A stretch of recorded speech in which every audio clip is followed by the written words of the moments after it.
नमो ओरियंताणं नमो सिद्धाणं नमो ऐरियाणं नमो वज्रायाणं नमो लोये सब्बसावणमेषो पञ्चनमुक्कारो सब्बभावपणासनो मङ्गलाणं च सम्भे सिंहमम वै मङ्गलम् नमो दुर्वाररागादिवैरिवारनिवारिणे हरते योगिनाथाय महावीराय तायिने जय जगजीव जोनी वियाणो जगगुरु जगानंदो जगनाहो जगबंधु जय जगप्रिया महो भैवं जय स्वाणं भवमो तिथैराणो अपश्चिमो जय गुरुलोगाणो जय महप्पा महावीरो ओंकारं बिंदु संयुक्तं नित्यं ध्यायन्ति योगिनः कामदं मोक्षदं चैव ओंकाराय नमो नमः अज्ञानतिमिरान्धानां ज्ञानाञ्जनशलाकया नेत्रमुन्मीलितं येन तस्मै श्रीगुरवे नमः।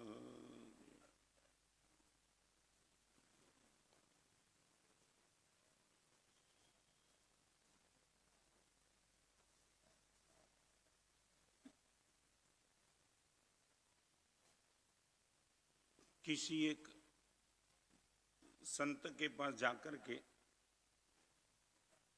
लड़के ने संत को एक प्रश्न पूछा। बार बार मेरे मन में क्रोध आ जाता है, अनब सनब शब्द मुंह से निकल भी जाते हैं, मगर क्रोध खत्म होने के बाद अंदर में एक चुभन पैदा होती है। सामने वाले से जाकर के क्षमा भी कर लेता हूं। आपकी दृष्टि से कोई सुधार करने की जरूरत है क्या? संत ने बोला एक काम करना,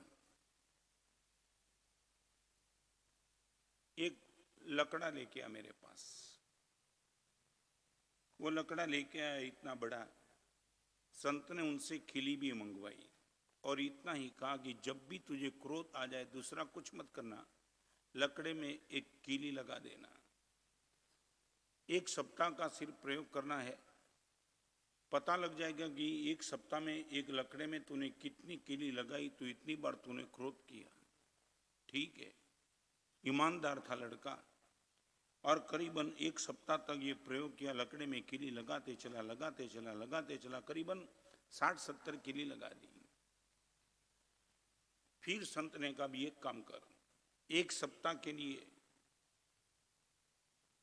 जब भी क्रोध आ जाए उनको वचन का बल मत देना, मन में आ जाए जबान में प्रकट मत करना, और वो ताकत तेरे पे आ जाए वो लकड़े में से एक कीली बाहर निकाल देना। पता लगेगा कि तूने कितनी बार क्रोध पर कंट्रोल किया। वो लड़के ने प्रयास किया, लेकिन भाई जितनी कीली डालने में 1 सप्ताह लगा था, निकालने में 1 महीना चला गया। 1 महीने के बाद वो आया और बताए कि इतनी कीली मैंने निकाल दी, 1 महीना लगा। कमाल की बात, संत ने उनको पूछी, दोस्त लकड़ा जो पहले था वही लकड़ा आज है, मगर तू एक समझ सकता है, कीली निकाल दी और कीली लगा दी, इनके बीच में जो फर्क पड़ा ना, 70 बार तूने कीली लगा के निकाल दी, कबूल निकाल दिया तूने, अभी रखा नहीं है, मगर ये दिक्कत क्या हुई, लकड़े की जो कार्य शक्ति थी वो कीली लगाने के बाद निकालने के बाद कार्य शक्ति डैमेज हो गई, 70 छिद्र बन गए। दैट मीन्स एक अखंड लकड़ा अलग बात है और 70 छिद्र वाले लकड़े अलग बात है।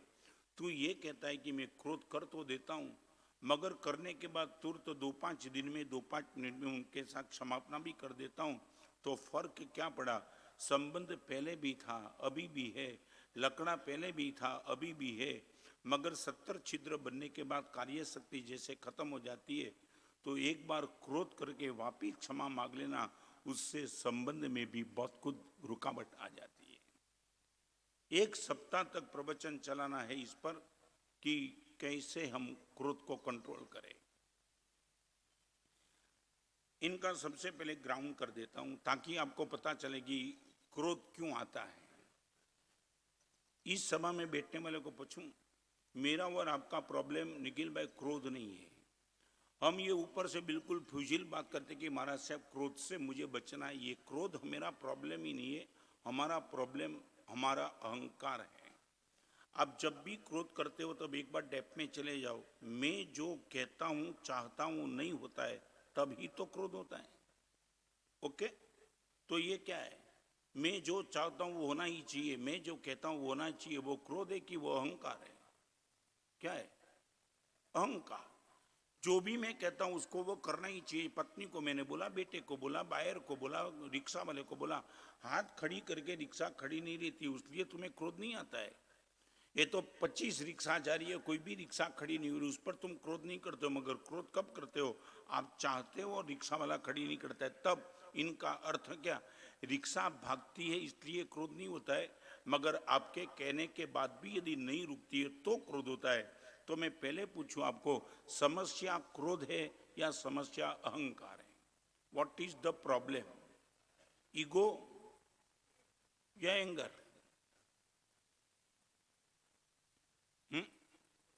ईगो। तो अभी एक बात, आज एक प्रयोग आपको करना है पूरे प्रवचन के बाद। मुझे क्रोध को दूर रखना है, वो प्रयास मत करना। रिपीट करता हूं, मैं भी क्रोध कर देता हूं, ये साधु भी क्रोध करते हैं, साध्वी भी करते, आप भी तो करते हो। तो वो ग्राउंड मेरी, वो ताकत मेरी और आपकी नहीं है कि मैं जीवन में क्रोध करूं नहीं। बहुत मेरे में भी क्रोध आ जाता है, मगर हम बिगिनिंग में सक्सेस बने इसके लिए एक प्रयोग करें। क्रोध को दूर रखना है, वो प्रयास मत करना, मगर क्रोध को रखना नहीं है, वो प्रयास करो। रिपीट करना चाहता हूं, क्रोध को दूर रखना और क्रोध को मन में नहीं रखना। सच बोलो, हम ये प्रयोग कर सकते, क्रोध को रखना नहीं है, क्रोध को करना नहीं है। नहीं, क्रोध को कभी नहीं करना है, वो प्रयोग अभी मत करो, थक जाएंगे। मगर एक बात करो, क्रोध को रखना नहीं।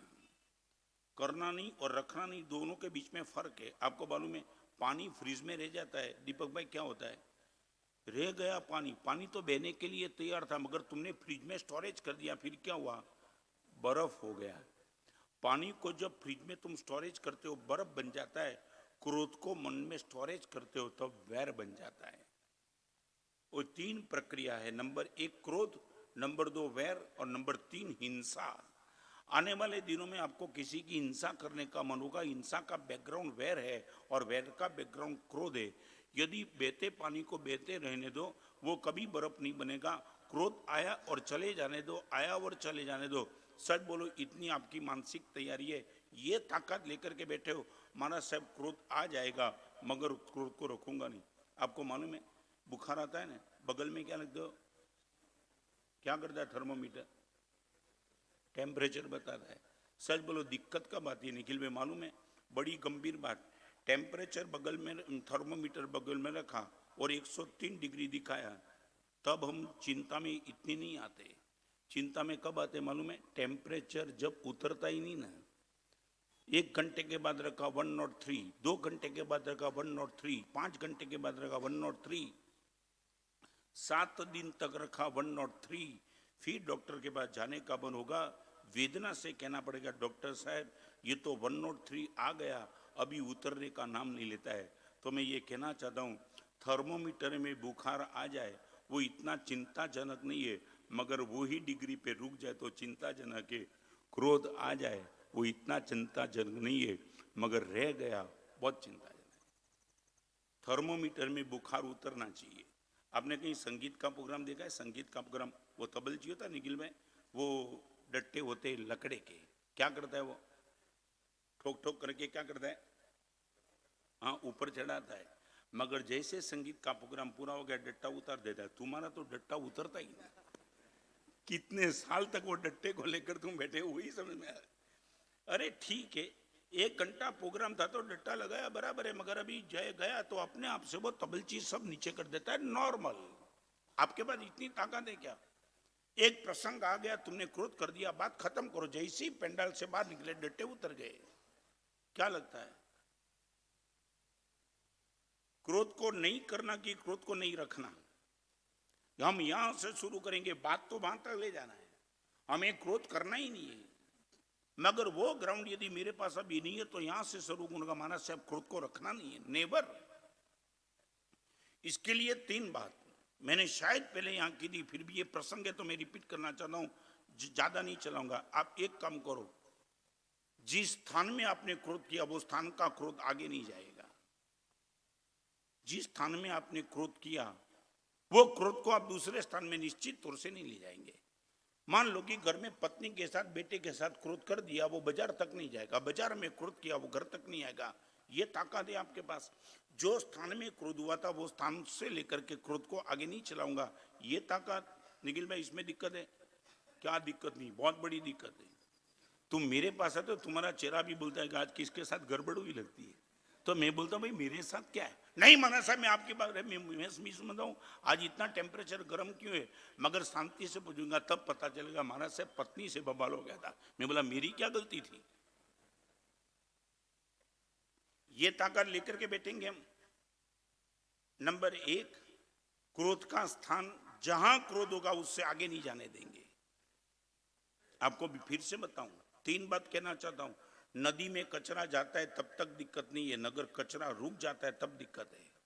नदी में भी कचरा जाता है, आप देखते हो कभी कभी लगता है कि इतना ज्यादा कचरा, कोई दिक्कत नहीं, क्योंकि पता है नदी बहती है।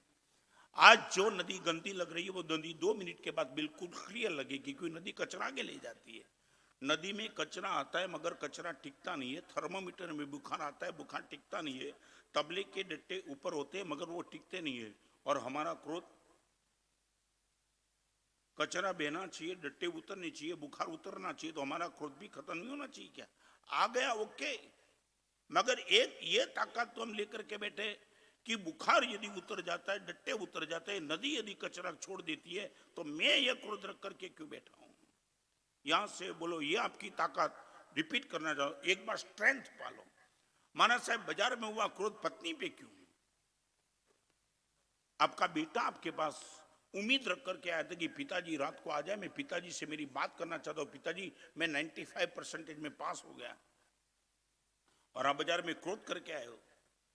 और ये क्रोध वहां तक आपका, यहां तक इस स्थान में भी, घर में भी आया है, और बेटा आपका चेहरा देख करके वो मुरझा जाता है। नहीं, आज पप्पा को बोलने में मजा नहीं है, पप्पा के चेहरे पे तनाव। अपराध किसका था? सजा किसको तुमने कर दी? एक लौता बेटा था, वो उम्मीद रख करके बैठा था, नींद आ रही थी, मम्मी पप्पा कब आएंगे, रात को 10 बजे, तब तक वो नींद से टक्कर ले रहा था, और अपने आप से सो गया, कुछ बोल नहीं पाया, और गद्दी में बैठ के रोने लगा। पप्पा को बोलना चाहता था मगर पप्पा का मूड नहीं है बराबर। ये ताकत।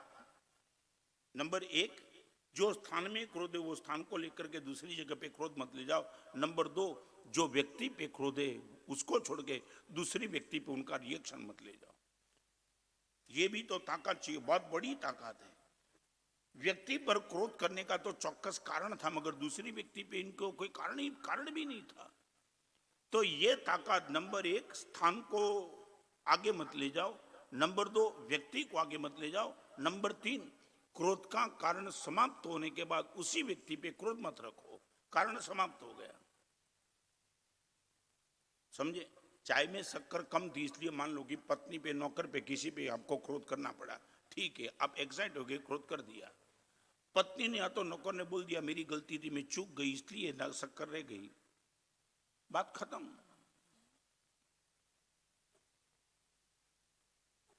क्या होता है बोलो? फिर नॉर्मल व्यवहार हो जाता है।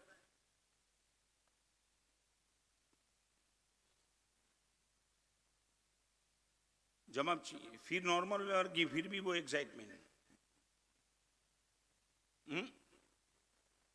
क्या आगे चलता है? क्यों? अभी क्या जरूर है? उसने बोल दिया कि मेरे से गलती होगी, मैं भूल गई, इसलिए शक्कर रहेगी, बात खत्म। फिर क्यों?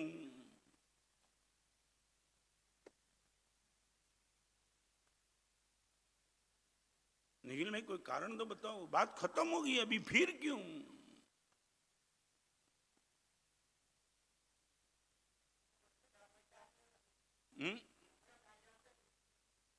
चुपचाप चुपचाप पी जाओ। क्या वो चाय के बिना पानी दो तो भी पीना ही पड़े, आपकी स्थिति है भी क्या?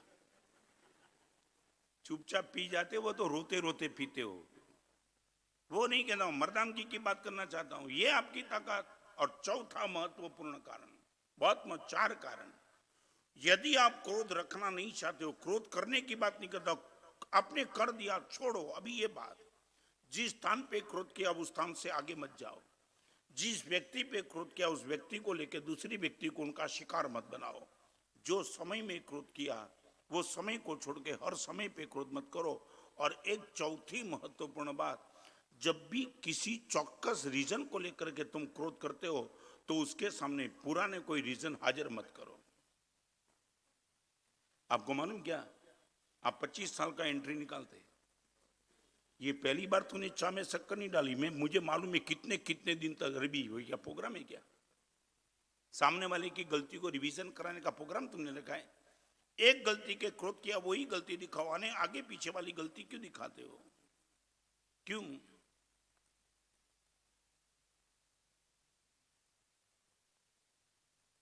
चलो आगे गणे का होता है ये बराबर। क्रोध क्रोध करना नहीं है वो नहीं कहता हूं, क्रोध रखना नहीं है। और इसके लिए अभी महत्वपूर्ण बात अब से शुरू करता हूं। पहली बात तो ये बताओ, मैं इतना प्रवचन करने के बाद भी यदि मेरी सही सच्ची आपकी हित की बात होने के बावजूद भी आप मेरी बात जब नहीं मानते हो तो मुझे पूछो, महाराज साहब इतने साल से प्रवचन हजारों लोगों के बीच में करने के बाद भी आपकी बात जब नहीं उठती है तब आपका बैलेंस ऑफ माइंड कैसे रहता है? कभी मुझे पूछने का मन नहीं हुआ, महाराज साहब कितने कितने प्रयास आपके, अलग अलग टॉपिक, अलग अलग एंगल, हमको एक घंटे में सुधारने के लिए आप क्या क्या होमवर्क करके आते हो, और कोई भी अपेक्षा बिना इतना प्रयास करने के बाद भी जब आपका परिवर्तन नहीं होता है तो आपने कभी मुझे पूछा, महाराज साहब 45 साल से मेरा दीक्षा पर्याय है, मैं तीसरे साल से प्रवचन कर रहा हूं फ्रॉम 42 ईयर्स, तो आपने कभी पूछा महाराज साहब कभी आपको हम पर क्रोध नहीं आता है? 42 साल तक हम आपके सामने बैठ करके आप बोलते हो ये मत करो, हम वो करते भी और आपको पता भी है। मैं बोलता हूँ पिक्चर मत देखो, महाराज साहब हम पिक्चर देखते भी और आपको पता भी है कि मेरे प्रवचन सुनने के बाद भी वो पिक्चर देखने के लिए चला गया, फिर भी महाराज साहब हम पर आपका क्रोध तो नहीं है, मगर वही प्रेम कैसे बना रहता है? निखिल भी ये जानने का मन नहीं होता है कभी? आपका बेटा एक बार, दो बार, तीन बार आपने बता दिया फिर भी नहीं सुनता है, फिर क्या होता है दीपक भाई? क्रोध आ ही जाता है ना, आ ही जाता है। तीन तीन बार मैंने तुझे बता दिया बेवकूफ, तो कुछ सुनने के लिए या नहीं, आज से तुझे बोलने का बंद, ये शब्द आ जाता है बार बार। कभी कभी माँ भी इस सभा में बैठने वाली आवेश में आ जाती है तो क्या क्या नहीं बोलती, साला तू मर जाए तो अच्छा है, ये शब्द निकल जाते। तुझे जन्म नहीं दिया हो तो अच्छा होता, क्या क्या शब्द क्रोध में निकल जाते वो तुम्हें कोई पता नहीं। मगर मुझे पूछो, महाराज साहब इतने प्रवचन के बाद भी अपेक्षित आउटपुट नहीं मिलता है तो आपका बैलेंस ऑफ माइंड कैसे रहता है? क्रोध क्यों नहीं आता है?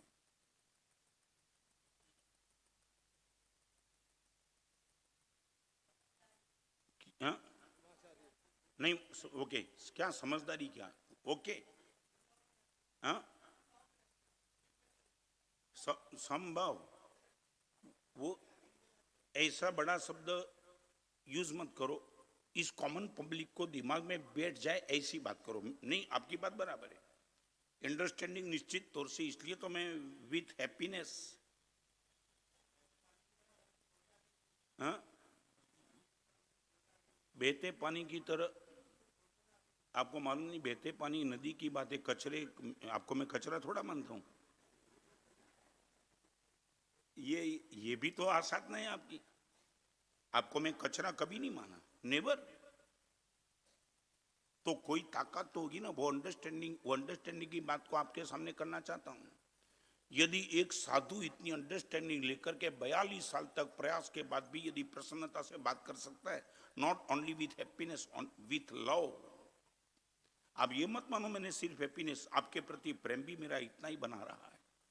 जानने के बाद भी रात को 12 बजे के बाद भी तुम टीवी देखते हो, मैंने कितना प्रयास किया फिर भी तुम देखते हो, तो अभी वही प्रेम से मैं आपके साथ बात कर सकता हूं, तो कोई रीजन तो होगा ना, इनके पीछे कोई बैकग्राउंड में ताकत तो होगी। अब ये बताओ कि महाराज साहब वो ताकत हमें चाहिए कि 2 मिनट में तुम थक जाते? परिवार के 5 सभ्य के बीच में भी बैलेंस ऑफ माइंड नहीं रहता है, महाराज साहब हजारों लोगों के बीच में बैलेंस ऑफ माइंड कैसे टका है? 1000 खोपड़ी मिलती है आपको। तो इनके लिए 3 बात करना चाहता हूं, 2 बात। कैसे टिकता है बिल्कुल लॉजिकली आपके सामने प्रूव कर दूंगा। यदि अंडरस्टैंडिंग आपके पास आ जाएगी तो आपको भी लगेगा आई कैन कंट्रोल ऑल्सो।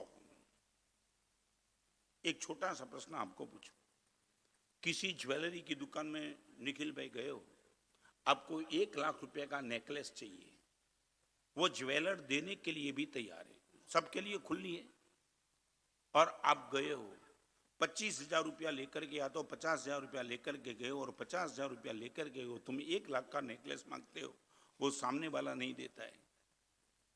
आपको सिर्फ इतना ही पूछना चाहता हूं, आप इन पर गर्म होते हो क्या? रिंकू गरम, क्रोध, हरामखोर नहीं दिया, नहीं जानना, ये सबसे बड़ा लॉजिक दिखाता हूं आपको। नहीं, बाहर निकलने के बाद आपका मित्र बोलेगा कि बड़ी उम्मीद के साथ अंदर गया था, वापिस आया, चेहरे पे कोई मूड नहीं है, क्या हुआ? आप ये तो नहीं बोलेंगे व्यापारी बदमाश है साला, मैं चाहता था नहीं दिया, एक शब्द नहीं निकलेगा। क्या निकलेगा शब्द? वो 1 लाख रुपये का नेकलेस देने के लिए तैयार था, मगर 1 लाख के नेकलेस को पाने के लिए मुझे, मेरे पास 1 लाख होना जरूरी था, वो नहीं था, इसलिए उसने नहीं दिया। उनकी कोई गलती नहीं थी, मेरे पास लाख की पूंजी होनी बहुत जरूरी थी, यदि वो होता तो देने में उसको तो कोई प्रश्न ही नहीं था। समझ गए? तो सीधी बात, सामने वाला 1 लाख का नेकलेस देने के लिए तैयार है, मगर वो पाने के लिए मेरे पास इतनी पूंजी होनी जरूरी है। मेरी बात आप मानने के लिए तैयार हो, मगर मेरे पास यदि पुण्य की पूंजी ही कम हो तो आप न मानो, उसमें मुझे क्रोध करने का कोई राइट नहीं। ये नंबर 1। आपका बेटा आपकी नहीं मानता है, कभी कभी इस यहाँ बैठने वाले सभी का अनुभव होगा ना, आपका बेटा आपकी नहीं मानता है और वही बात पड़ोसी की मान लेता है, नहीं होता है? बाप जहां थक जाता है तो कभी कभी ऐसा होता है, बाप इनके मित्र को पकड़ता है। समझे मैं क्या कहना चाहता हूं? बाप ने बोल दिया कि रात का 12 बजे के बाद टीवी मत देखना, वो बेटा नहीं मानता है, तो बाप इनके फास्ट फ्रेंड को बुलाता है कि दोस्त ये तेरे फ्रेंड को तो बोल देना। और कभी कभी निखिल भाई होता है 1 मिनट में फ्रेंड बोलता है दोस्त 12 बजे के बाद टीवी नहीं देखूंगा। अभी एक बात बताओ, यदि वो, तो क्या हुआ? वही आइटम बाप की नहीं मानी और उनकी मान ली, इसके पीछे राज क्या था? बेटा बदमाश था क्या? क्या था? बोलो। कि वो मित्र के पास जो पुण्य था वो पुण्य बाप के पास नहीं था, इसलिए मित्र की बात उठ गई और तुम्हारी बात नहीं उठी। सच बोलो, ये समाधान है आपके पास?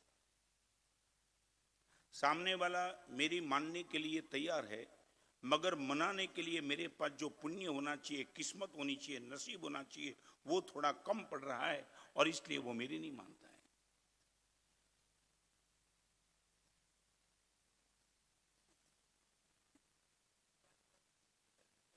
क्या है?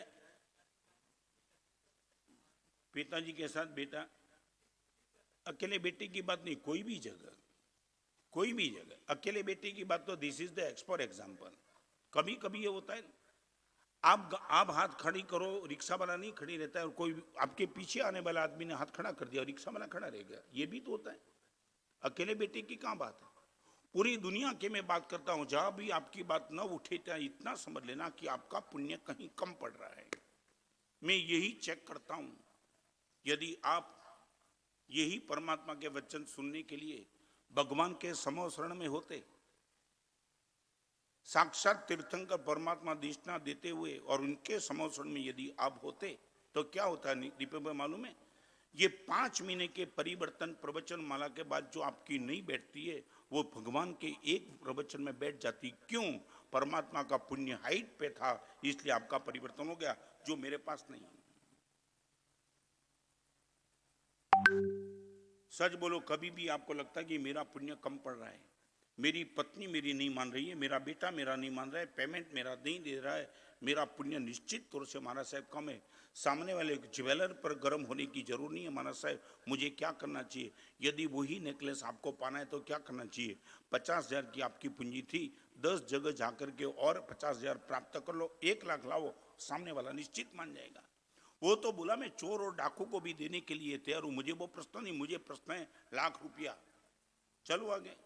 नंबर 1, कोई शंका? ये सॉल्यूशन पे कोई शंका हो तो पूछो। नंबर 2, एक ये भी कारण है, नंबर दूसरा कारण भी वो है। एक, या तो मेरा पुण्य कम पड़ रहा है, और नंबर 2, आपकी योग्यता कम पड़ रही है। मेरा पुण्य प्रचंड होने के बाद भी आपकी योग्यता के नाम के आपके पास कुछ नहीं, बिल्कुल खोखले बन चुके हो। मेरा नहीं मानते हो, पिताजी का नहीं मानते हो, माँ का नहीं मानते हो, किसी का भी मानने की तैयार नहीं, क्योंकि वो आपने खत्म कर दिया है, खत्म। तो मैं कभी ना कभी प्रवचन के बाद भी कुछ रिजल्ट अपेक्षित नहीं आता है तो 2 समाधान कर देता हूं, या तो मेरा पुण्य कम होगा, या तो आपकी पात्रता, या तो आपकी योग्यता कम होगी। छोड़ो एवरीथिंग ओके, इसमें आवेश में आने की, एक्साइट होकर के क्रोध करने की कोई जरूरत नहीं। अभी मैं आपको पूछना चाहता हूं, आप जहां भी क्रोध करते हो वहां ये 2 एंगल यदि आप लगाओ तो आपको नहीं लगता है कि क्रोध निश्चित तौर से बैलेंस में आ जाएगा? या तो मेरा पुण्य कम है, या तो उनकी पात्रता कम है। सच बोलो, इस सभा में बैठने टॉप क्लास का कुंभारो कुमार, उनके पास समुद्र की रेती ला करके दे दो, वो घड़ा बना पाएगा क्या? नहीं। क्यों? ओलंपिक चैंपियन कुंभार है। हाँ, क्या है? आपको बोलना पड़ेगा कि महाराज साहब, सागर की रेती, समुद्र की रेती, उसमें घड़े बनने की योग्यता ही नहीं है महाराज साहब। चाहे कोई भी दुनिया का कुंभार आ जाए, ताकत नहीं महाराज साहब उसमें वो घड़ा बना पाए। वो ताकत कुंभार की है, मगर उसमें योग्यता तो होनी चाहिए। तो क्या हुआ? श्रेष्ठ कोटि का कुंभार भी बोलता है कि मैं थक गया नहीं, मैं नहीं प्रयोग नहीं करूंगा, क्योंकि उसमें योग्यता ही खत्म है।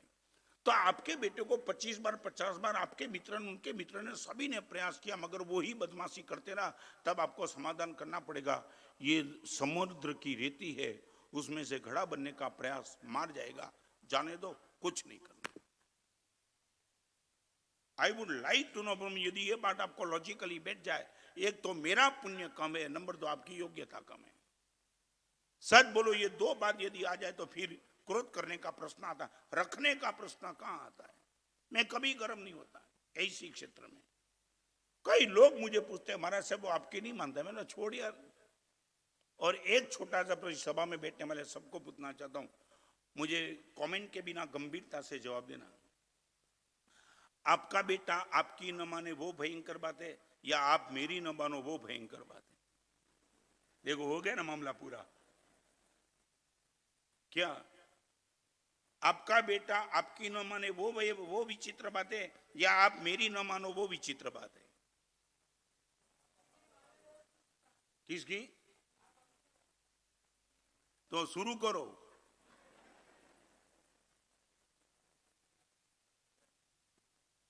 आप बेटे के प्रति हरामखोर मेरी नहीं मानता है, कभी तुमने सोचा कि मैं गुरु भगवान की नहीं मानता हूं? और आपकी मानने से आपका बेटा निश्चित तौर से सदगति में जाएगा, गारंटी नहीं। आगे बोलना नहीं चाहता हूं, तुम फिलिंग द ब्लैंक्स।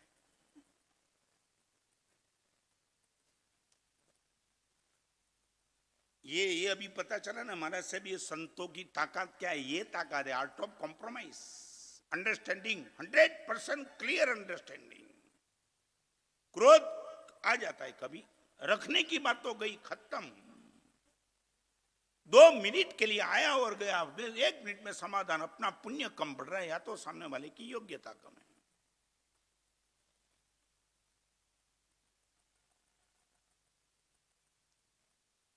बेटा स्कूल नहीं जा रहा था, बाप ने चांटा मार दिया। देखो ये तुम्हारी गलती कहां हो रही है।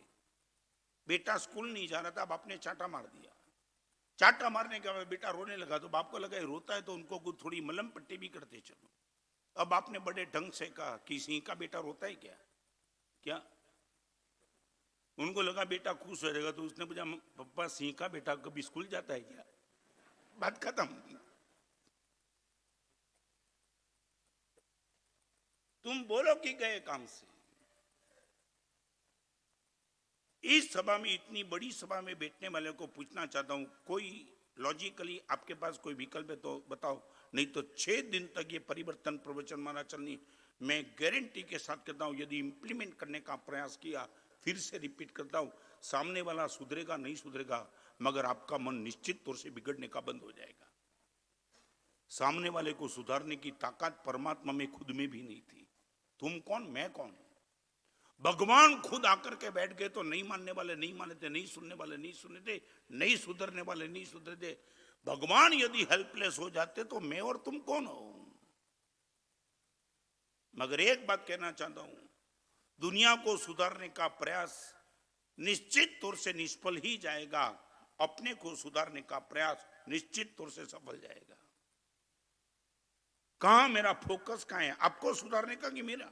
और एक बात बताऊं, आपका जीवन सुधरेगा तब सुधरेगा, मगर आपके जीवन को नहीं सुधारने के बाद मैं मेरे मन को बिगाड़ू, वो सबसे बड़ा अपराध है। ओके, चलो आगे। एकदम कंसेप्ट क्लियर। जब भी महाराज साहब मेरी कोई नहीं सुनता है तो ये समाधान लेऊंगा कि या तो मेरा पुण्य कम पड़ रहा है या तो सामने वाले की योग्यता कम पड़ रही है। ओके, अभी जाने दो बात। क्रोध नहीं करना है ऐसा मैं नहीं कहता हूं। आपका बेटा शरारती हो जाए, आप मेरे पास ये पचकान ले लो, मैं नहीं देता। एक बात समझ लेना, मैं गुरु होकर मुझे शिष्य पे क्रोध करना ही पड़ता है। आप बाप होकर के बेटे पर क्रोध करना पड़ता है। यदि क्रोध ही नहीं करो तो कोई गलत ट्रैक पे बेटा चला जाएगा। माँ अपनी बेटी को कभी क्रोध से भी बोलती है, माने क्रोध नहीं करना वो बात नहीं। हमारे वहां विशेषावश्यक भाष्य नाम का ग्रंथ है, उसमें 8 प्रकार के क्रोध की चर्चा है। या नहीं करूंगा, 8 प्रकार, 1 2 3 4 5 6 7 8, उसमें एक वो क्रोध का नाम दिया है आदेश कसाय। आदेश, आदेश माने सामने वाले को क्रोध दिख रहा है मगर अंदर में क्रोध का भाव नहीं है।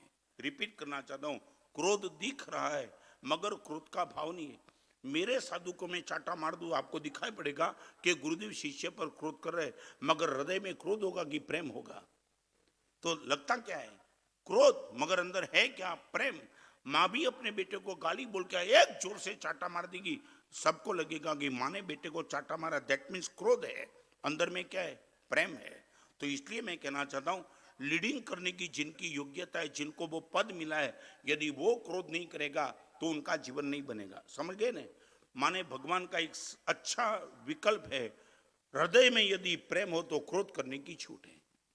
हृदय में यदि प्रेम हो तो क्रोध करने की छूट है। यही, इसको छोड़ के क्रोध नहीं करना है। चलो आगे, कॉन्सेप्ट क्लियर।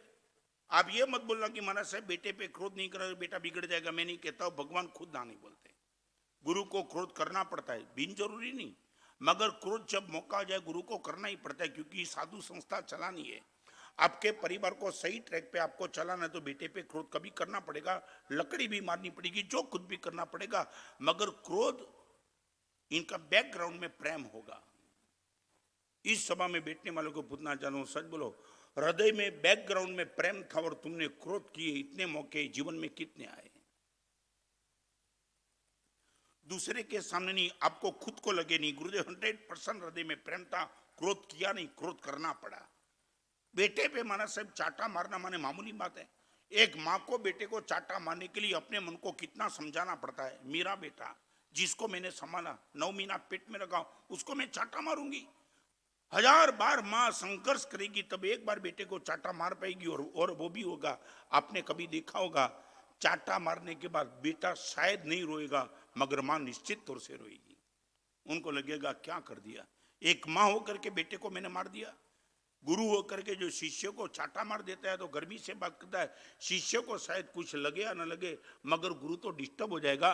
माँ बाप, अपने माँ बाप को छोड़ के मेरी शरण में आया और मैंने उन पर क्रोध कर दिया, मगर मजबूरी थी। यदि क्रोध नहीं करता तो उनका जीवन बिगड़ जाता, इसलिए मुझे क्रोध करना पड़ा। तो इतना कहूं, क्रोध आपकी मजबूरी हो, आपकी प्रकृति न हो, इतना कर दो। क्रोध आपकी मजबूरी हो, आपकी प्रकृति न हो। समझे? प्रकृति और मजबूरी के बीच में फर्क समझे? क्या प्रकृति और मजबूरी के बीच में फर्क क्या? हाँ, प्रकृति माने आदत, कोई लेना देना नहीं है, बस बिल्कुल मामूली बात, फिजूल बात, उसमें क्रोध। और मजबूरी माने तो 1000 बार प्रयास करने के बाद उनको मन को मारना पड़ेगा, अभी नहीं किया तो बात हाथ से चली जाएगी, और इसलिए क्रोध करो। तो इतना ग्राउंड करके आपके सामने एक अलग अलग ढंग से वो बात करना चाहता हूं। आपका दुश्मन आपके जीवन की जो तबाही करना चाहता है, रिपीट, आपका दुश्मन आपके जीवन की जो तबाही करना चाहता है वो ही तबाही आप क्रोध करके खुद कर रहे हो। दुश्मन को कुछ करने की जरूरत नहीं है। समझ गए मैं क्या? दुश्मन चाहता है कि आपके जीवन में ये हो, और दुश्मन को कुछ किए बिना जब आप क्रोध करते हो तो आप किसको प्रसन्न रखते हो? दुश्मन को, खुद को। दुश्मन बोलता है कि इतना करने के बाद भी मैं सफल होता कि नहीं मुझे मालूम नहीं, मगर तू खुद क्रोध करके अपने आप से मुझे खुश कर रहा है। तो दुश्मन आपके लिए क्या चाहता है और क्रोध करके आप खुद क्या करते हो, उनका 7 विकल्प है। दुश्मन आपके पास 1 2 3 4 5 6 7 चीज चाहता है। क्रोध करने वाला दुश्मन को खुश करता है। नंबर 1, दुश्मन चाहता है आपका रिलेशन सदा के लिए डिस्टर्ब हो। आप चेक कर लेना, जहां जहां भी आपका रिलेशन होगा वहां दुश्मन चाहता है कि रिलेशन में दरार पड़ जाए, बाप और बेटे के बीच में संघर्ष हो जाए, पति और पत्नी के बीच में संघर्ष हो जाए, भाई भाई के बीच में संघर्ष हो जाए, मित्र मित्र के बीच में गद्दारी हो जाए, शिष्य और गुरु के संबंध में गद्दारी हो जाए।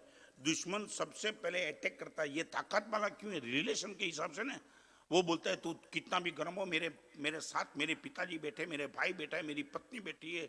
और दुश्मन चाहता है तू मेरे रिलेशन खत्म हो जाए। क्रोध करने के बाद दुश्मन जो चाहता है वो आप अपने आप से करते हो। क्रोध का सबसे पहले अटैक रिलेशन पे आ जाता है। मैं मेरे शिष्य पे क्रोध करता हूं तो क्या हुआ? रिलेशन में गड़बड़ हुई कि नहीं? हुई कि नहीं? शिष्य के हृदय में मेरे प्रति जो बहुमान भाव होना चाहिए वो धीरे धीरे क्राइसिस होते चला। तो आपको पूछना चाहता हूं, सच बोलो, जो दुश्मन नहीं कर पाया, बाप और बेटे के बीच में कोई डिफरेंस ऑफ ओपिनियन और तूफान मच जाए, वो प्रयास बहुत किया मगर बाप बेटा दोनों एक होकर के बैठे। तू कितना भी प्रयास कर, हम बाप बेटे के बीच में रिलेशन में तू कुछ नहीं कर पाएगा। तो दुश्मन प्रयास करने के बाद भी सफल नहीं बना और तुमने बिना दुश्मन के प्रयास दुश्मन को सफल कर दिया, रिलेशन खत्म कर दिया। डाइवोर्स क्यों होता है? ये रिलेशन, वो दुश्मन चाहता था पति और पत्नी का जीवन मजे से चल रहा है, खत्म कर दो उनको, तुमने क्रोध करके खत्म कर दिया। पति को चाटा मार दिया। तू समझती क्या है? कुछ समझती नहीं, चले जा तेरे मायके। बस इतना ही तो चाहता था दुश्मन। दुश्मन यही तो चाहता था वो घर में रहे फिर भी साला दुखी रहे। तो आप क्रोध करके क्या करो? आपको कभी दुख नहीं होता है? महाराज साहब, मेरा दुश्मन जो नहीं कर सका वो मैं खुद अपने आप से क्रोध करके कर रहा हूं। तो आपको नहीं लगता है कि दुश्मन को यदि निराश करना है, क्रोध करना बंद करो।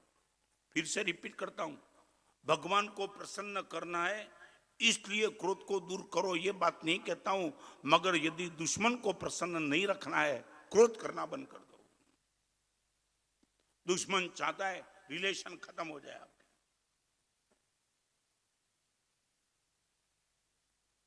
एक अनुभवी सभा में बैठने वाले भाई बहन, सास बहू, बेटी, मां जो की है, मुझे बताओ क्रोध करने के बाद भी रिलेशन में मिठास रही? एक दृष्टांत दिखाओ, क्या हुआ? I would like to know ब्रह्म, क्रोध करने के बाद भी सामने वाले ने रिलेशन मेंटेन किया। आप कितना भी मारो मैं आपका ही रहूंगा, कोई हैसियत नहीं है। पत्नी मायके चली गई, बेटे ने सुसाइड किया, क्या क्या नहीं होता है? ये क्रोध में क्या क्या हुआ? पूरा का पूरा रिलेशन खत्म, सुसाइड नोट लिख के जाता है। बहुत दिनों से आपकी बात सुनती रही, अभी सुनने की कोई हैसियत? कई लोग मुझे पूछते निखिल भाई, कई लोग मुझसे पूछते, इतने वो त्रस्त हो जाते तब मेरे पास आकर के भी पूछते, महाराज साहब एक सहन शक्ति की भी मर्यादा होती है ना, ये नहीं शब्द निकलता है क्या? समझे ना मैं क्या? वो ये शब्द इनके मुंह से कब निकला? महाराज साहब सहन करने की कोई लिमिट होती कि नहीं? कुछ नहीं करो, बस रोज गर्मी रोज गर्मी रोज गर्मी, कोई शांति से बैठने की बात नहीं। अच्छा है इनके पहले मैं मर जाऊं, मेरा जीवन खत्म हो जाए। तुमने क्या किया? ये जो दुश्मन चाहता था कि तुम्हारा पूरा का पूरा परिवार खत्म हो जाए, और क्रोध करके तुमने वो काम किया जो दुश्मन चाहता था। 7 रिजल्ट है क्रोध के जो दुश्मन चाहता है। 7, ये नंबर 1 की बात। रिलेशन को डिस्टर्ब करने का सबसे बड़ा काम करने वाला लोभ भी नहीं, अभिमान भी नहीं, माया भी नहीं, मगर 1 नंबर का क्रोध। चाहे माया करो आपकी पत्नी दूर नहीं जाएगी, लोभ में पागल बन के तुम बाजार में दौड़ो पत्नी दूर नहीं हो जाएगी, मगर क्रोध करने वाले के साथ, इसलिए हमारे पास शब्द लिखा है क्रोध और आग एक ही काम करते हैं। आग ने कभी किसी को ठंडक नहीं दी, जलाने का काम किया। आग ने जलाने को छोड़ के कुछ नहीं किया, क्रोध ने सिर्फ सबको जलाया, बाकी कुछ नहीं किया। आप इतना नहीं कर सकते कि महाराज साहब निश्चित तौर से अपने रिलेशन को मेंटेन करूंगा और दुश्मन को महाराज साहब निराश कर दूंगा। पहले मैं ये पूछना चाहता हूं, सच बोलो, क्रोध का ये रिजल्ट आपको मालूम है, ये रिएक्शन आपको मालूम है? मैं क्रोध करके क्या कर रहा हूं उनको मालूम है आपको? और एक बार चेक करना है तो कर लो, आपने सबसे पहला बलिदान क्रोध का रिलेशन ही आता है, एकदम पक्का। सच बोलो, आप कुछ सोचते हो कि महाराज साहब यही यदि स्थिति है, आज से महाराज साहब रिलेशन मेंटेन करूंगा, क्रोध मर्यादा में रहेगा, इन लिमिट। शब्द प्रयोग में थोड़ा वचन का माधुर्य, और मैं कल एक पुस्तक पढ़ रहा था, मुझे अच्छा कोटेशन मिला। क्या लिखने वाले लिख देते हैं, यदि क्रोध ही तेरे पास है फिर कोई दुश्मन की जरूर नहीं है। रिपीट करना चाहता हूं, यदि क्रोध ही तेरे पास है तो किसी दुश्मन की जरूर नहीं है, और यदि वचन में माधुर्य तेरे पास है तो किसी अमृत की जरूर नहीं है। वचन में मधुरता नहीं है, इसलिए अमृत चाहिए। और जीवन में यदि दुश्मन नहीं चाहिए तो क्रोध को अवॉइड करो। सच बोलो, रिलेशन से शुरू कर देंगे।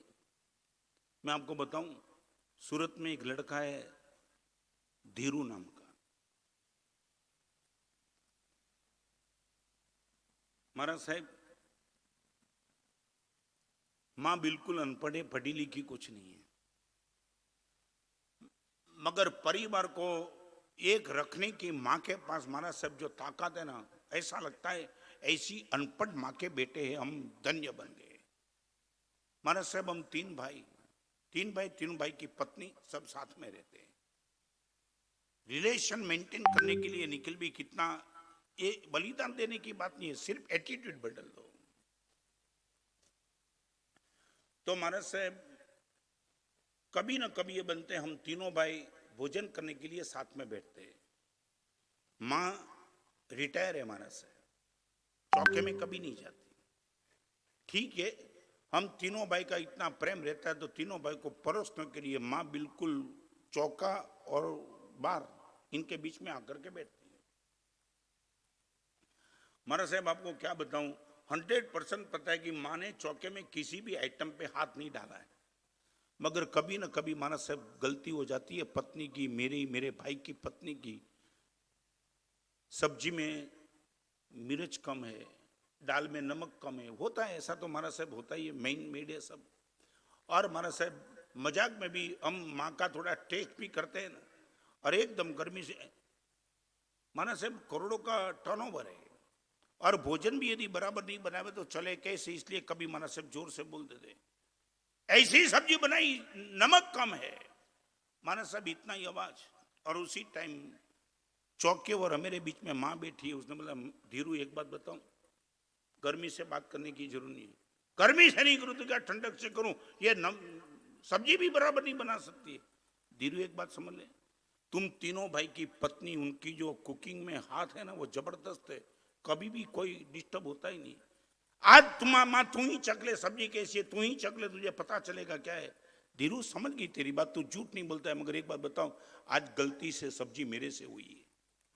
महाराज साहब गारंटी के साथ माँ के हाथ से कुछ नहीं बनता है, मगर बहू के साथ रिलेशन हमारा बना रहे इसलिए माँ हर गलती को अपने पे ले लेती है। ये ताकत क्रोध की। एक सास बहू की गलती को खुद के, और महाराज साहब माँ पर क्या क्रोध करे, हम मुस्कुरा जाते हैं, मम्मी तू झूठ बोलती है, नहीं नहीं झूठ नहीं, यही सही है।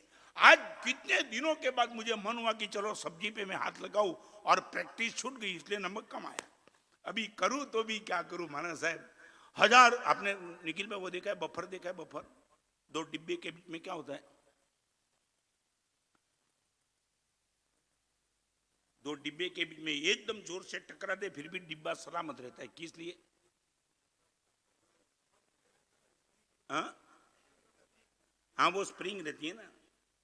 हाँ, ये पति और पत्नी के बीच में मां स्प्रिंग थी, कभी डब्बे को टूटने नहीं देती थी।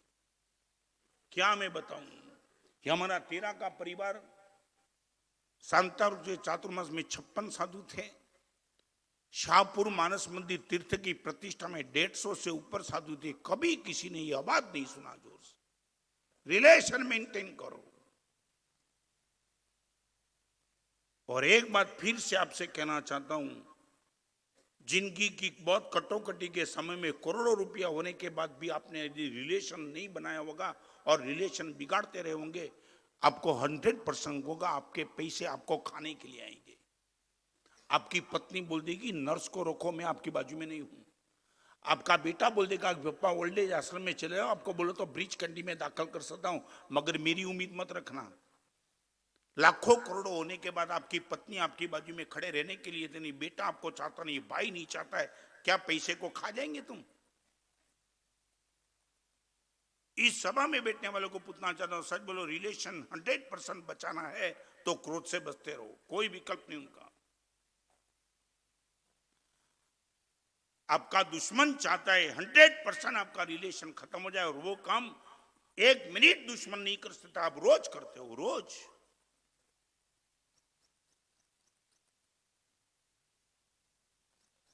और एक बात फिर से, क्रोध करने का कारण कितना भी सच्चा हो, मगर क्रोध का परिणाम कभी अच्छा नहीं होता है। रिपीट करो, क्रोध का कारण कितना भी सच्चा हो, मगर क्रोध का परिणाम अच्छा नहीं। कारण सच्चा और परिणाम अच्छा नहीं। क्या परिणाम? क्या? बेटा भाग गया, पत्नी मायके चली गई, बहुत थोड़ा एक्साइट होता सुसाइड कर दिया, फिर क्या तुम रोएंगे तो क्या करेंगे? बेटा तो गया। पेपर में ऐड देने वाले बाप को देखा है मैंने, यहां तो मुझे मालूम नहीं, मगर बंबई में जगह कई जगह बेटा जब भाग जाता तो माँ बाप पेपर में ऐड देते कि बेटा तू वापिस आ जा, तेरी माँ रो रही है, मैं भी तो दुखी हूं, और एक बात तुझे गारंटी देते, तू वापिस आ जाएगा तो कोई तुझे कुछ नहीं कहेगा। ये कहना पड़ता है। ये समझ में क्या कहना चाहता हूं? Totally surrender. माँ बाप साइन के साथ, हम तेरे माँ बाप, तेरी माँ रो रही है, 2 दिन से खाया नहीं, तेरी बहन भी दुखी है, और हम तुझे कहते बेटा जहां भी गए वहां से वापिस आ जा, अब से तुझे हम कुछ नहीं कहेंगे। यही बात यदि पहले तुमने सोची होती, ये रिजल्ट नहीं आया होता। आपको पूछना चाहता हूं, रिलेशन आपके जीवन में टॉप प्रायोरिटी पे है? मुझे जवाब चाहिए। आपकी पत्नी, आपका बेटा, आपका माँ, आपकी माँ, आपके पिताजी, आपका भाई, आपकी भाभी, आपके चाचा, जो भी है, माना साहब, रिलेशन तो किसी भी हिसाब से बचना चाहिए, बचना ही चाहिए। पैसा बचना चाहिए, इससे ज्यादा तो माना साहब रिलेशन बचना चाहिए। मैं आपको पूछना चाहता हूं, रिलेशन गया और पैसा बचा, और पैसा गया और रिलेशन बचा, सच बोलो, दो में से आप ज्यादा डिस्टर्ब करने की ताकत किसकी? जिसके जीवन में पैसा नहीं है उसकी, या जिसके जीवन में कोई रिलेशन नहीं है उनकी। आपको बताऊं मैं, रिलेशन जब खत्म होता है ना, आदमी क्लब में जाता है, फिर वो नशा करता है। मैंने कई ऐसे लोगों को पूछा है, महाराज साहब घर में जाने का मन ही नहीं होता है। महाराज साहब जैसे लगता है कि कोई ऐसे ऐसे स्थान पे चले गए, महाराज साहब कोई उष्मा नहीं है। जब भी बाप के सामने बैठता हूँ, बाप महाराज साहब जैसे लगता है कि वो आग के सामने बैठा। ऐसी बात, रामकोर कहाँ गया था, खर्च क्या किया, महाराज साहब कभी प्रेम का शब्द ही नहीं सुना। महाराज साहब आप बोलो, वहां जाने के लिए तैयार हूं, मगर घर पे नहीं जाऊंगा। इस सभा में बैठने वालों को सिर्फ एक छोटा सा प्रश्न पूछ के आगे चलता हूं, बिना पैसा का जीवन और बिना संबंध का जीवन मस्ती कब रह सकती है? मैं फिर से बताऊं, साधु जीवन में पैसा नहीं है, पाप भी नहीं है, मगर क्या है मेरे पास? ये संबंध। कभी तो आकर के मेरे खुद को देखो, तेरा को बिना पूछे देखो, एक बार आकर के उपाश्रय में आके देखोगी, महाराज साहब ये 13 साधु अलग अलग गांव के, खून सबका अलग, रिश्ता कोई नहीं, और इतना बड़ा प्रेम से कैसे रह सकते हो? मैं वो बात बताऊं, रिलेशन मेंटेन करने की क्या बात, हम शाहपुर में थे, गच्छाधिपति की निसरा में, निखिल भाई 150 से ऊपर साधु, गच्छाधिपति ने सभी को इकट्ठा किया और इतना कहा 10 दिन तक हम सबको यहां रहना है, 10 दिन तक एक भी साधु स्वाध्याय नहीं करेगा। स्वाध्याय नहीं करेगा माने पढ़ेगा नहीं। हमारा पूरा जीवन बिना पढ़े तो कोई चलता ही नहीं, एक दिन के लिए नहीं, 1 घंटे के लिए हम पढ़ते ही रहते। आप जब भी आओ हमारे साधु में क्या लिखता हूं, या तो पढ़ता हूं लिखता हूं, और गच्छाधिपति ने बोल दिया किसी को पढ़ना नहीं। तब हम सब हैरान थे, अच्छे अच्छे जो नजदीक वाले सीनियर साधु थे उनको पूछने का मन हुआ गच्छाधिपति को, साहब आप क्या बोलते हो, 10 दिन में किसी को पढ़ना नहीं। तब गच्छाधिपति का ये कहना था कि हम पूरा हमारा इतना फैमिली बड़ा 150-200 साधु हम इकट्ठे हुए, एक साधु दूसरे साधु के साथ बैठेंगे, 10 दिन तक सबका परिचय करेंगे, कौन साधु कब दीक्षा ली, कैसे ली, क्यों ली, क्या है उनका जीवन, क्या उनके गुरुदेव, क्या चित्त की प्रसन्नता, क्या। तो पढ़ने का तो फिर बाद में भी होगा, मगर ये रिलेशन मेंटेन करना है तो 10 दिन किसी को पढ़ना नहीं है। ये गच्छाधिपति की ताकत। पढ़ने का तो बाद में भी होगा, मगर रिलेशन को बनाने की ताकत फिर नहीं आएगी। अब रिलेशन बनाओ। इस सभा में बैठने वाले को मैं पूछना चाहता हूं, आपके घर में किसी की शादी हो,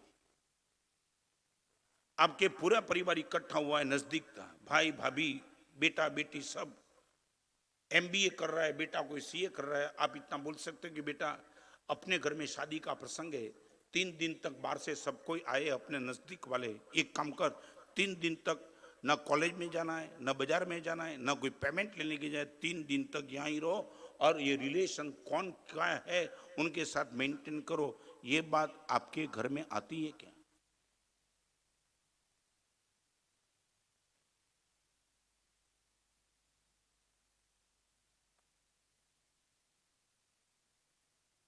क्या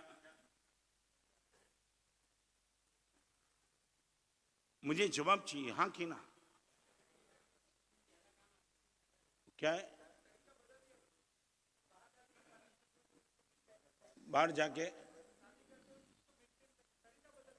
भले तरीका बढ़ेगा, बाहर जाकर के शादी मेंटेन करे तो भी नजदीक के रिलेशन वाले आते तो है ना। तो आपके बेटे को नहीं बोल सके 3 दिन कुछ नहीं करना है, जो जो अपने रिलेशन वाले को तो जानता भी नहीं, पहचानता भी, कितना दूर से नजदीक से, एक बार उनका सबका पहचान तो करा दो, करा देते हो कि नहीं? क्या है? अगली अब जनरेशन को गाली मत दो, तुम बेकार हो। जनरेशन को तुम बोलो कि कल से छुट्टी ले लो पढ़ाई, वो आपको मालूम है? सच बोलो, एक बार बताओ, ये लड़के लोग जब स्कूल से छूटते हैं ना तो आपको नहीं लगता कि जेल से छूटे? जिस ढंग से वो भागते ना, लगता है कि ओलंपिक में वो अवार्ड लेने जा रहा है। सच बोलो, बताओ ना, ये पढ़ने के लिए जब जाते हैं तब उत्साह ज्यादा कि निकलते तब उत्साह ज्यादा? तो कौन पढ़ना कौन चाहता है? कौन पढ़ना चाहता है? कोई नहीं।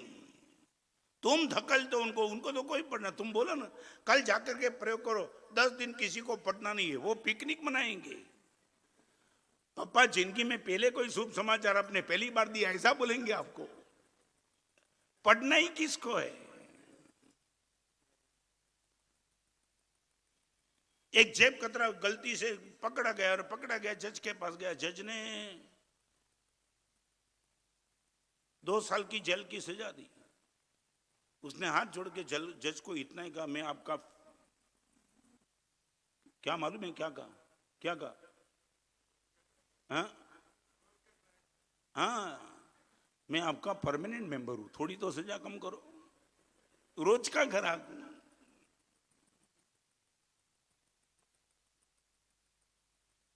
रात को सोने के पहले साधु सब सो गए कि नहीं मैं चेक करता हूं, और मेरे उठने के पहले सब उठ गए वो भी मैं चेक करता हूं। तुम समझते हो क्या रिलेशन कोई मजाक की बात है क्या? एक गाड़ी को संभालने के लिए भी कितना समय देना पड़ता है, एक ऑफिस को संभालने के लिए कितना समय देना पड़ता है, और रिलेशन जिंदगी भर के मेंटेन करने के लिए तुम्हें कोई चिंता ही नहीं, बस कुछ।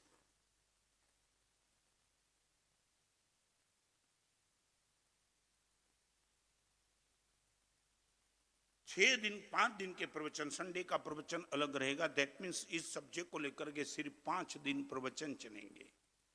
और 5 दिन में मैं आपसे वो बात करना चाहता हूं, दुश्मन को यदि दुखी करना है, क्रोध मत करो। आप क्रोध करके दुश्मन को बिना कुछ किए उनको पिकनिक का मौका दे रहे हो, और नहीं करने का मैंने श्रेष्ठ तरीका दिखाया। दो ही, या तो मेरा पुण्य कम है या तो सामने वाले की पात्रता कम है।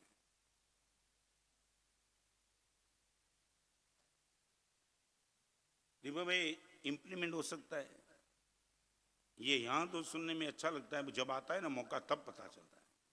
यहां तो कोई दिक्कत ही नहीं ना।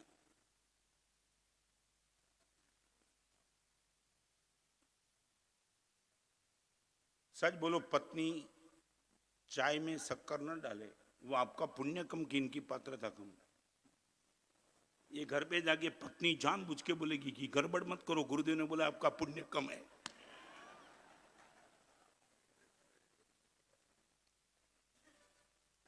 नहीं, सच बोलो, क्या करेंगे? हाँ, आपको मालूम नहीं निखिल भाई, ये तो नागपुर वाले अभी तो अच्छे हैं। नहीं, 2.5 महीने के बाद भी बम्बई में मैंने ऐसा जब लॉजिक दिया ना, तो मेरे सामने लॉजिक मेरे गले में डाल दिया। मैं बोला महाराज साहब आपने अच्छा बताया क्या? मैं बोला आपकी पत्नी चाय में शक्कर न डाले तो आपको बोलेगी कि तेरा पुण्य कम है। महाराज साहब वो सुन लेंगे, फिर हम भी जोर से उनके गाल पे चाटा मार देंगे, हम बोलेंगे तेरा भी पुण्य कम है। मुझे मारने का मन क्यों हुआ? तेरा पुण्य कम था इसलिए। ये प्रयोग मत करना।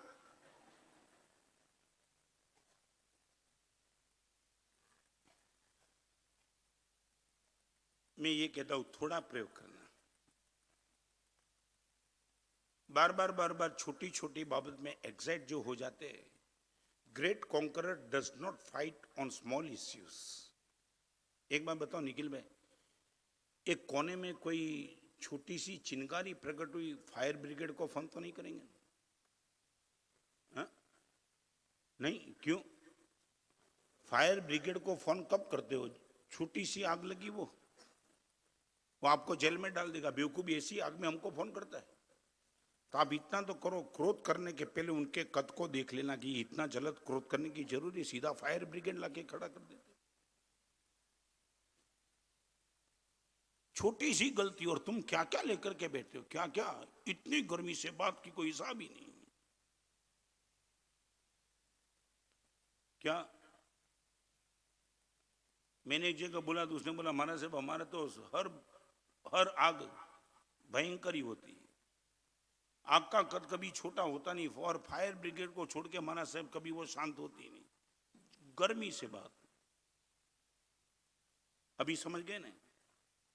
6 महीने तक प्रवचन करूं, तुमने में कोई भी परिवर्तन न हो, फिर भी आई विल बी हैप्पी, इसलिए छूट नहीं देता हूं। हाँ, इस सभा में बैठने वालों को मैं कहता हूं, शासकों में इतना कहूंगा, बहू के साथ रिलेशन मेंटेन करो। आपके हम को इतनी टॉप प्रायोरिटी मत दो कि तू मेरी क्यों नहीं मानती है। छोड़ो ये बात। मैंने इसी सास को, आप नहीं मानेंगे, 45 साल में जो अनुभव किए ना, वो आप सुन भी नहीं पाएंगे। बहू की अनुपस्थिति में सास बीमार है, उनके गद्दी पे गया हूं। महाराज साहब सहन नहीं होता है बहू का त्रास। महाराज साहब कुछ नहीं सुनती है। आप मेरे बेटे को नहीं बोल सकते कि अपनी मां को वो जहर देके मार डाले, मैंने खुद ने सुना है। और इस रिलेशन को केंद्र में रख करके लास्ट कोटेशन, फिर प्रवचन समाप्त करता हूं। शक्ति के समय में एकदम गंभीरता से सुन लेना, शक्ति के समय में सामने वाले के प्रति इतना अत्याचार मत करो कि अशक्ति के समय में वो बदला ले ले आपका। शक्ति के समय में आप इतना अत्याचार मत करो कि आपकी अशक्ति के समय में वो सब हिसाब किताब पूरा करे। वो समझे मैं क्या कहना चाहता हूं?